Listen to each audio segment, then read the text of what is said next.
The point of this lab was to show that DNA was too big to work with in one piece, and you needed to cut it up with restriction enzymes. So our procedure is to set up standard gel electrophoresis and loading. We only used well 2, 4, and 6. We didn't use 1, 3, and 5. We put 25 microliters of marker in the well 2. Well 4 was 25 microliters of DNA cleaved with EcoRI. And well 6 was loaded with 25 microliters of uncleaved DNA. We ran it for 35 to 45 minutes at 125 volts.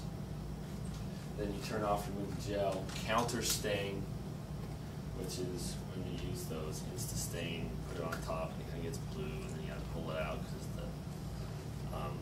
so you always see the DNA, which keeps the stain, and you can pull it back out of the gel, and then record your results.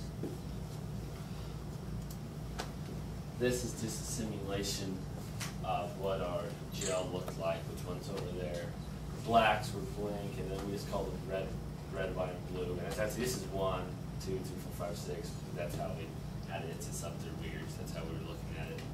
But these are what the lines, the bands that showed up. Row 2, red, was our marker at 5, number 2, 3, and migration distance in millimeters was 2, 3, 4, 6, and 7.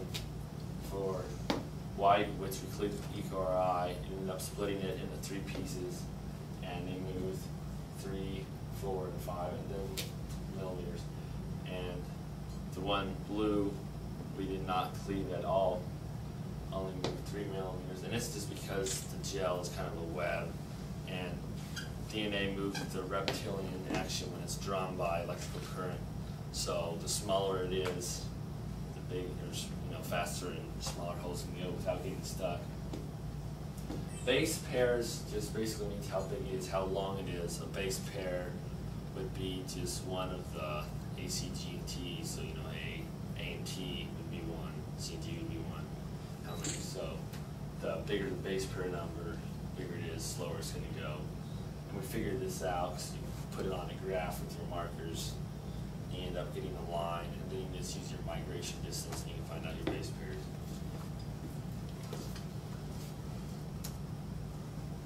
Analysis of data, row 1, 3, and 5 are blank. Number 2 is the marker row we used to make the reference line on the graph, which we then found out the base pairs like the rest of them. Number 4 was the DNA sample cut with EcoRI, 3 pieces. Number 6, DNA sample levels uncut, and this is pretty much proved. You really just can't work with it in one piece because it's 2 meters long. It's like 3 billion base pairs in it. So if you can split it up, it helps a lot. All right. Room for improvement. There's a lot of these up there. That's probably one of them. Keep the gel containment free.